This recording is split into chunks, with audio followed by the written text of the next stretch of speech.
Boy, am I glad I didn't talk about how great the Orlando Magic starting lineup was on this podcast on Orlando Magic Daily. A topsy-turvy, weird outcome that gives the Magic exactly what they need and what they needed to see. Let's talk about it. It's time for Locked On Magic. You are Locked On Magic, your daily Orlando Magic podcast. Part of the Locked On Podcast Network, your team every day.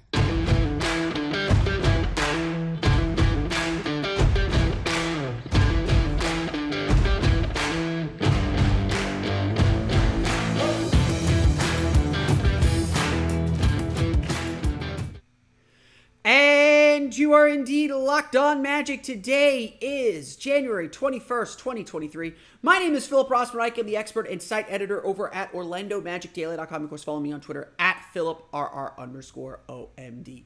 On today's episode of Locked On Magic, the bench does its job. Cole Anthony is resurrected. We'll talk all about this topsy-turvy way that the Magic defeated the New Orleans Pelicans on Friday night. Plus, Franz Wagner plays basketball very, very well. And we should probably talk a little bit about that, too. We'll get to all that coming up here in just a moment. But first, we want to thank you again for making Locked On Magic part of your day every day, no matter when you listen to us, whether it's first thing in the morning, whether it's right when we upload. We truly appreciate you making Locked On Magic part of your day every day. Remember, there's a great Locked On podcast covering every single team in the NBA. Just search for Locked On and the team you're looking for, the Locked On Podcast Network. It's your team every day. Today's episode is brought to you by LinkedIn. LinkedIn Jobs helps you find the qualified candidates you want to talk to faster. So post your job for free at linkedin.com/LockedOnNBA. Entering Friday night's game, the Orlando Magic starting lineup, Markelle Fultz, Gary Harris, Franz Wagner, Paolo Banchero, Wendell Carter, had played a total of 76 minutes together over the past 6 games. This was the lineup I think a lot of us expected would be the starting group at the beginning of the season, but it took us more than halfway through the season, or about halfway through the season, to see that group on the floor together. And over the past 6 games, for lineups that have played at least 76 minutes, it is the top lineup in the league. Entering Friday's game, at least, a net rating of plus 24 point something. I forget exactly what it is, but it's really good. And over the and for lineups that have played at least 50 minutes together over the past 6 games, that group is 6th in the entire league. There is something that works about that starting lineup. And just as we are all getting ready to anoint and say, okay, the Magic have a starting group, now they got to figure out their bench, the NBA has a way of throwing a wrench into things, of making you feel a little too secure and humbling you just a little bit. That's what happened to the Orlando Magic against the New Orleans Pelicans on Friday. The starters sucked. Plain and simple. Not enough for you to abandon anybody because it's one game sample sizes, but they sucked. Their defense, I thought that the Magic's defense was pretty good, even though the Pelicans were scoring a ton of points. The problem was they were struggling to get back in transition. They were struggling to get set after all the missed shots that they were taking. It was rough. Like, no other way to say it, no other way to phrase it. It was rough. And we know that the Magic can and do need to play a whole lot better. But that's kind of exactly what happened when the bench came in. Franz Wagner left the game. The Magic were down by 4. He returned. They were down by 12, 13 points in the first quarter. And then he proceeded to go on an absolute tear. I'm going to get to Franz in the next segment because the story today is about the bench. It's about how, Franz Wagner carried the team through the second quarter, but in the third and fourth quarters, it was the bench that won this game.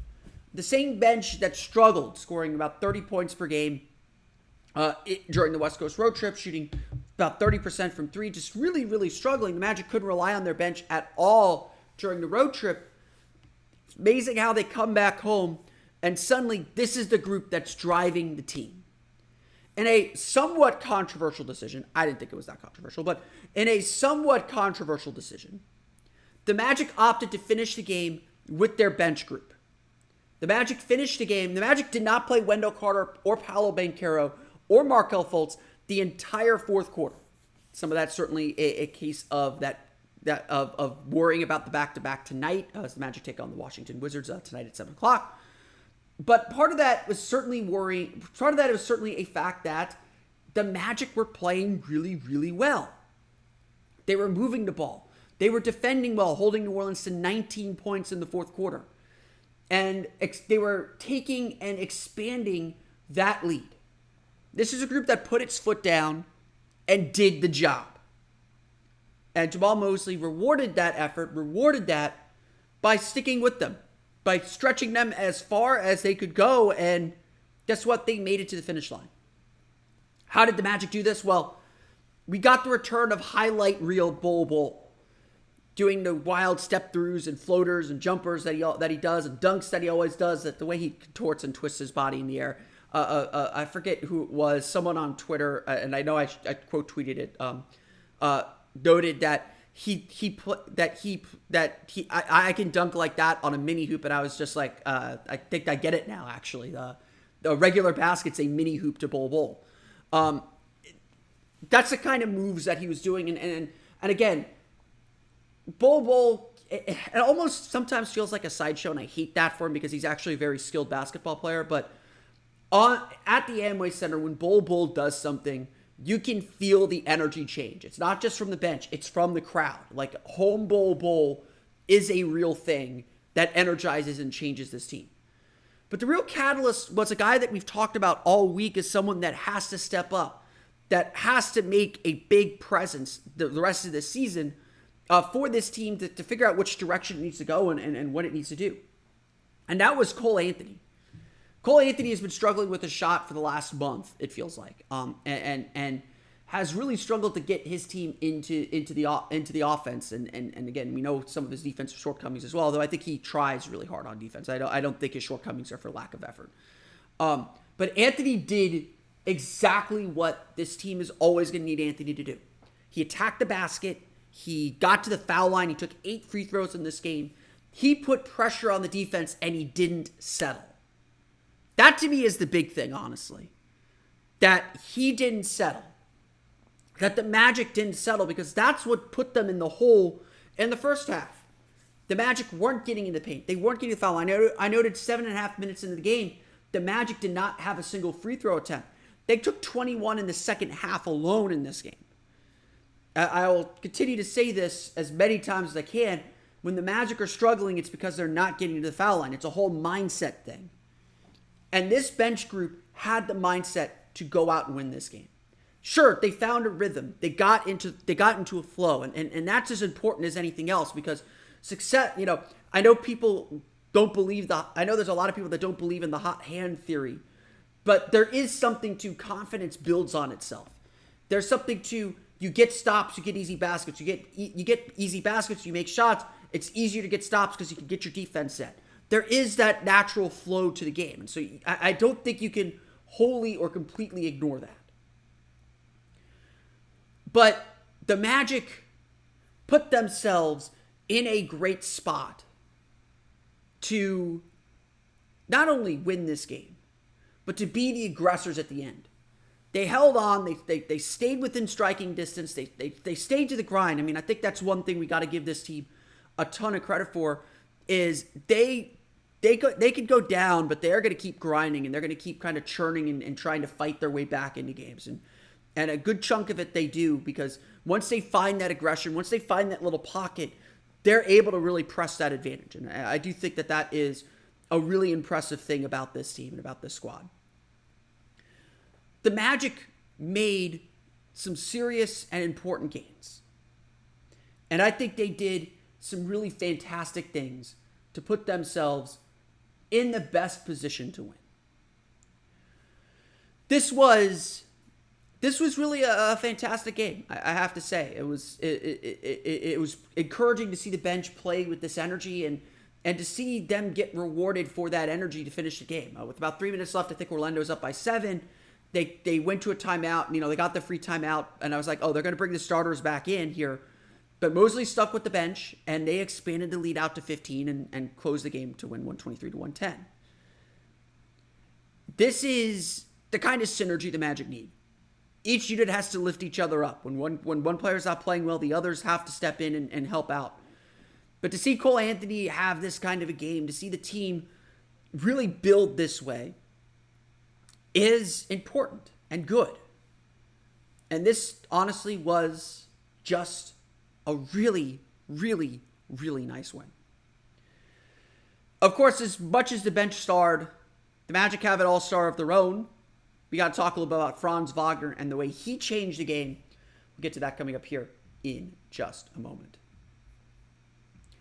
But first, a quick word from our pals at LinkedIn. As a small business owner or hiring manager, you know that success in 2023 all depends on the team members you surround yourself with. That's why you have to check out LinkedIn Jobs. With LinkedIn Jobs, you can hire qualified candidates more efficiently by matching open roles with people who have the skills, values, and experiences to help you achieve your goals.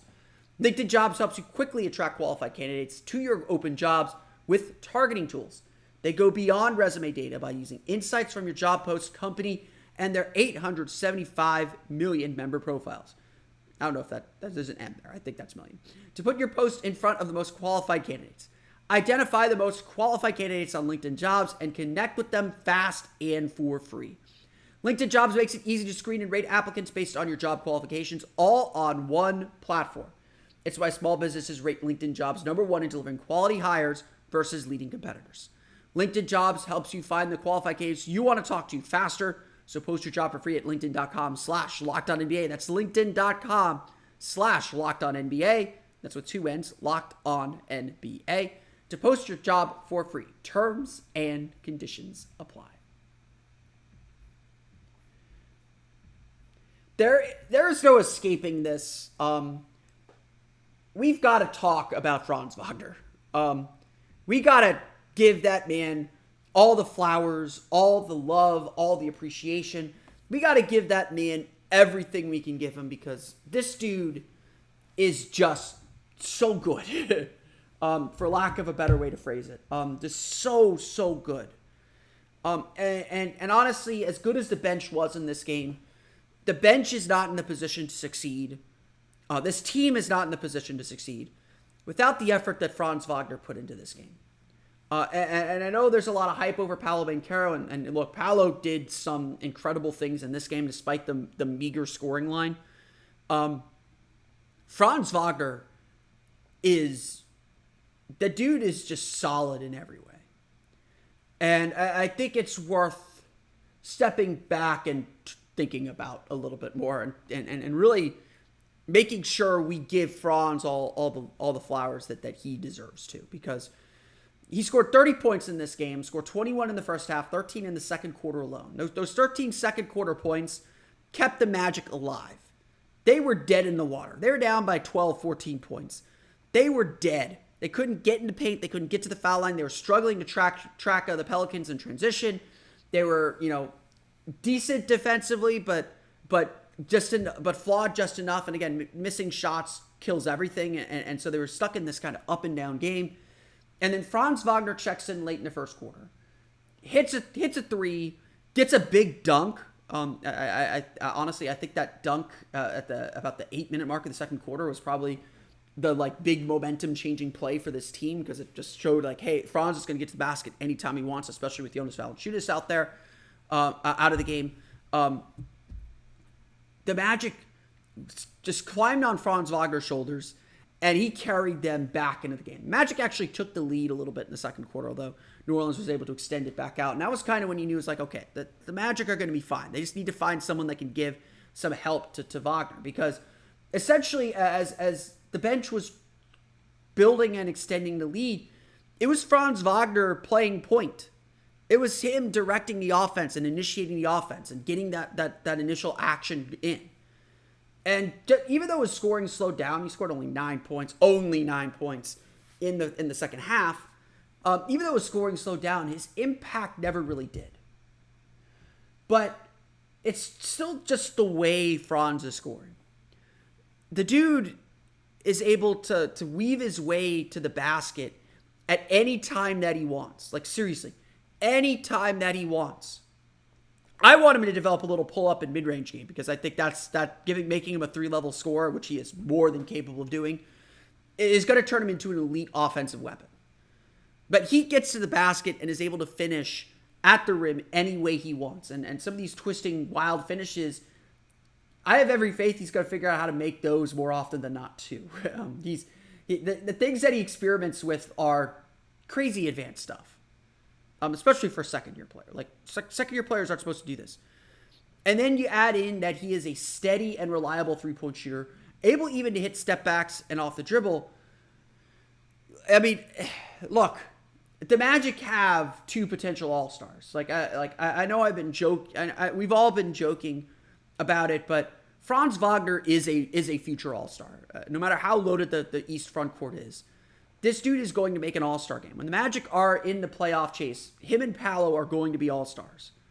Like, it's so abundantly clear. It's so obvious that these two guys are capable of doing it. But what really made this game special was how Franz directed everything. In addition to his 30 points, he had 9 assists and 6 rebounds. So he was not just creating scoring opportunities, he was creating scoring opportunities and getting guys open and getting guys shots. Now, I am intrigued to see how teams begin to defend him differently. Teams are already doubling and sometimes triple teaming Paolo Banchero in specific situations. I don't think teams have quite figured out, or maybe refused to recognize, they haven't quite figured out how to defend Franz and throw him different coverages, because he's so good at weaving his way through walls. He isn't like Giannis, where Giannis just tries to blow through the wall with his speed and physicality. Franz has touch and will dance around your defense if your trap isn't set really hard. And he's just good enough passer that he will find open shooters.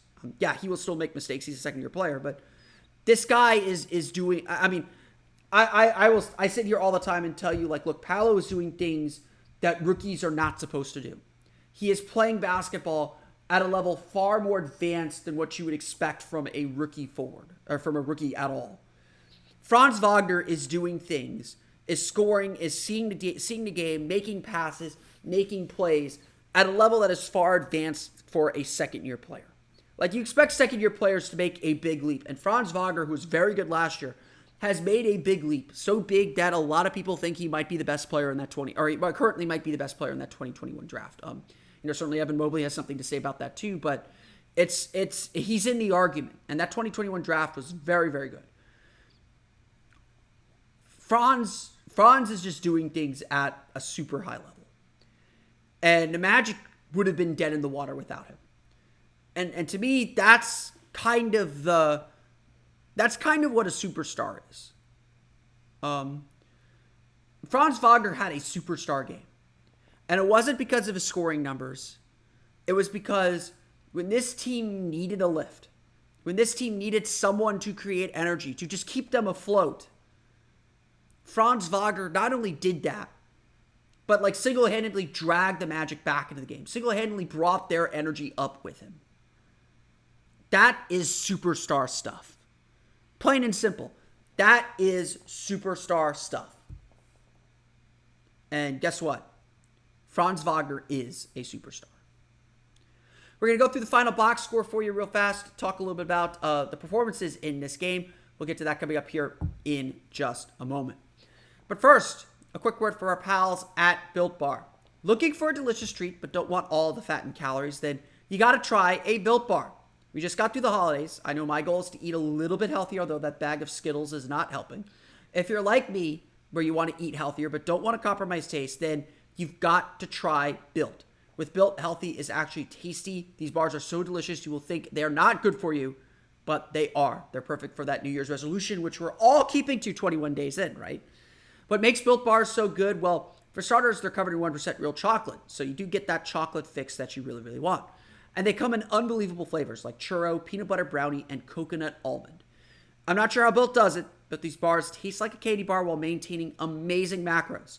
Only 130 calories, 4 grams of sugar, and a whopping 17 grams of protein. And now you don't need to wait around to get a box. For years, we've been talking about ordering your Built bars at Built.com. Now you can get them at your local Walmart and Sam's Club too.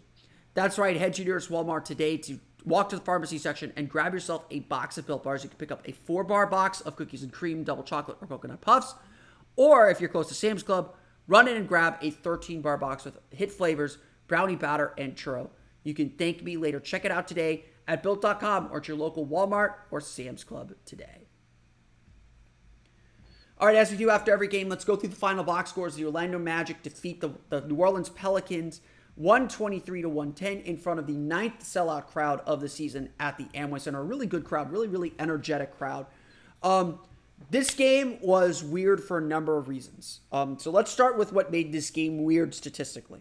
First, every starter for the Orlando Magic except for Franz Wagner at plus 21 and Gary Harris at -6 had a plus-minus of at least -10. In fact, Gary Harris was also, actually had a plus-minus of at least -12. Gary Harris was also -10 before he came in toward the end of the game. This game was won by the bench, like I said. Cole Anthony plus 19 with 22 points. Mo Wagner plus 22. Bol plus 21. And then obviously Franz Wagner, just, again, a superstar in this game. But that's one statistical anomaly of this game. The next statistical anomaly, the Magic got beat up in the paint. New Orleans outscores Orlando 56-42 in the paint. That is usually a recipe for a loss for this Magic team. They really struggled to kind of defend the paint a little bit. They gave up their share of offensive rebounds, 11 offensive rebounds in the game for 14 second chance points. Orlando did things that typically lead to losses, and that's why they fell behind by so much early in the game. But things shifted where they needed to shift. The Pelicans shot just 10 for 35 from beyond the arc, so Orlando did a good job defending the three-point line. Orlando got to the line for 34 free throw attempts. Again, I say this over and over and over and over and over again. Orlando will be successful if they get to the line. So again, you take those 42 points, they're 21 for 38 in the paint. You add in, let's say, 17 more attempts because they got to the line, so they're 15 for 17, let's say, and an additional 15 for 17 in the paint because they were able to get to the foul line.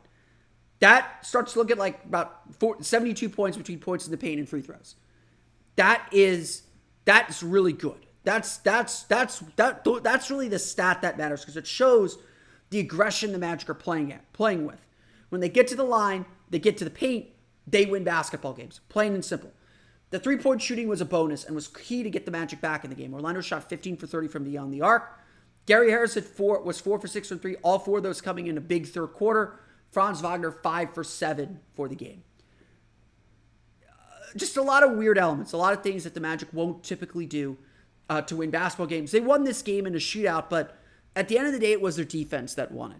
They give up only 19 points in the fourth quarter. Again, CJ McCollum was 2 for 11 from beyond the arc. Maybe that's something that isn't sustainable in the long run. Jose Alvarado was 3 for 11. They forced New Orleans, who was dominating the paint, to shoot from the perimeter.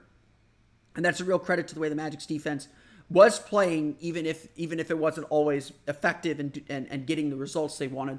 The Magic eventually stuck with what they were doing defensively, and they were able to get the win. So really, again, a really impressive performance. Like I said, Franz Wagner, 30 points, 10 for 60 shooting, 5 for 7 from beyond the arc, 6 rebounds, 9 assists. The dude did everything. He was excellent. He was fantastic. I just spent 6, 7, 8 minutes talking about him. He was really good. Cole Anthony off the bench, 22 points, 6 for 9 shooting, 2 for 4 from deep, 8 for 8 from the foul line, 2 turnovers against 4 assists. I love this game from Cole Anthony. I like that he only took 4 three-pointers, and that's still a lot, but he wasn't settling for shots. I looked it up. It was something like, 4 of his shots were three-point attempts. I think the other 5 are 4 of his other field goal attempts.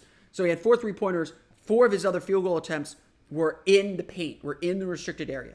He did a really good job driving. And again, it's more important to me that he got 8 free throw attempts than anything else because his three-point shooting's got to come and go. It's going to be what it is. And the Magic are trying to play him off the ball more so they can take advantage of his three-point shooting. But Cole Anthony's ability to get to the paint, draw contact, he made some tough flip shots. He made some shots tougher than they needed to be. But he was able to get to the foul line. And that, again, that is the key to everything. Aggression is the key to everything. The more aggressive, the better ability this team has to get in the paint, to touch the paint, the easier those three-point shots are going to be. I really love the game that Cole Anthony played. This is how Cole Anthony needs to play. Just play smart, under control, get to the foul line, look for contact. He's a good enough shot maker that teams have to respect him, that he can manipulate them a little bit.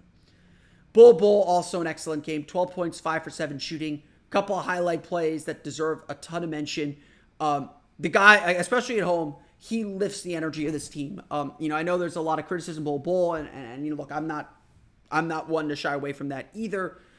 His defense still needs a lot of work. I think his offensive awareness also still needs a lot of work, but there's no denying the plays that he can make. And I thought that Jamal Mosley did a good job sprinkling him in the right places. Not necessarily having a quick hook, but like really containing, kind of bottling that energy in the right ways and in the right direction. And eventually that helped him take over. That helped him, kind of take that big leap and make those big plays. And again, that the energy that he brings, especially at home, is so vital to this team, and it looked really, really good out there. The Magic scored, I think, what is it, 6-14, 36, 41, 54 points off the bench. That is obviously unusual. Every player off the Magic's bench had a positive plus-minus except for RJ Hampton, who played the final 55 seconds of the game. And every player except for two, Jalen Suggs and Mo Bamba, had a plus-minus of at least plus 16. The bench won this game, like I said. But the starters deserve some credit too. There were a lot of good things that the starters did, especially in the second half as Orlando stayed in the game and eventually overtook for the lead early in the fourth quarter. Gary Harris, 15 points, 5 for 8 shooting, 4 for 6 from deep, made 4 3-pointers in the second half. Beneficiary of some really good passes, but he made some really tough shots. This is the kind of game that the Magic expect from Gary Harris offensively. Like, just able to spread the floor, just be a smart player, sometimes be a bailout guy when needed. Paolo Banchero, 11 points, 2 for 7 shooting, 0 for 2 from deep, 7 for 8 from the foul line, 6 rebounds, 2 assists. I actually did not hate this game from Paolo Banchero. Offensively, he was really struggling to find a shot. He's doing that thing where he settles for 3-pointers, or settles for jumpers in the first half instead of attacking. He got to attacking in the second half, got to the foul line. That's just such a huge boost to this team. That's what this team needs from him more than anything else. Just put pressure on that defense, get to the foul line. The 3-point shots will come through ball rotation, through other things. When the ball is in his hands, he needs to be attacking. He can't be settling for jumpers. But the thing that stood out to me were the 2 assists. He had 2 assists, both were to Gary Harris for 3-pointers. Both came with the defense, with the Pelicans defense, doubling him in the post. And Paolo is seeing double and triple teams regularly. Anytime he catches the ball underneath the free throw line and pauses to survey, he is almost immediately seeing double teams. And Paolo made 2 cross-court pinpoint passes to Gary Harris to beat those double teams that both ended up in threes. Paolo's probably not going to make that play every time, but the fact that he can read and make that play now shows me that he's going to be able to make that play more efficiently, more effectively in the future. Again, this guy is a superstar. This guy is going to be a star, and it's just going to be about whether he's going to put in the work to make those reads and make that kind of pass regular so teams can't double him. And when teams can't double him, he's going to score on them because that's how good of a scorer he is. I know that the stat line isn't impressive. I know that 11 points doesn't seem great, but on a bad shooting game, Paolo still made an impact. I think that is worth noting and worth celebrating or worth pointing out as well. The Magic, again, shoot 52% overall, 50% from beyond the arc, 15 for 30, 30 for 34 from the foul line. Orlando does out-rebound New Orleans 42-39 against some of that because New Orleans missed so many shots. But Orlando's defense, I thought, did a very good job buckling down, especially in that fourth quarter, putting their foot down, making New Orleans work for their shots. Again, outside of transition play, outside of some offensive rebounds. Again, the score doesn't suggest it, but I thought this was a really solid defensive effort. The Magic were in their rotations pretty well. We're pretty locked in, communicating really well. They got some bad results early, but the one thing I've always been impressed about this team is they stick with it and they give themselves a real chance. The Magic defeat the New Orleans Pelicans 123-110. They are back in action tonight for a 6-pointer against the Washington Wizards. The Magic trail the Wizards by 2 games in the standings for 12th in the East. I believe it's 12th in the East. Again, one of those teams the Magic have to climb over to get back in the postseason chase. They're 4 games out of the final play-in spot at this juncture of the season. So a big one in Washington on a tough back-to-back. We'll see if the Magic can bounce back and stay in it and steal a win on the road. But that's going to do it for me today. I want to thank you all again for listening to today's episode of Locked On Magic. Of course, follow me on Twitter at PhilipRR_OMD. Subscribe to the podcast on Apple Podcasts, Stitcher, TuneIn, Himalaya, Google Play, Spotify, Odyssey, and all the fun places to download podcasts to your podcast-enabled listening device. For latest on the Orlando Magic, be sure to check out OrlandoMagicDaily.com. You can follow us there on Twitter at OMagicDaily. Now that you're done listening to us, be sure to check out the Game to Game NBA podcast. Every moment, every top performance, every result, Locked On Game to Game. Covers every game from across the NBA every Monday through Friday with local analysis that only Locked On can deliver. Follow Game to Game on the Locked On NBA feed. It's available on the Odyssey app, YouTube, and wherever you get podcasts. Be sure to check out Monday to get a recap of all of the games from over the weekend. We'll be back on it on Tuesday as well for the Magic's game against the Boston Celtics. But that's going to do it for me today. I want to thank you all again for listening to today's episode of Locked On Magic. For Orlando Magic Daily and Locked On Magic, this has been Philip Rossman-Reich. We'll see you all again next time for another episode of Locked On Magic.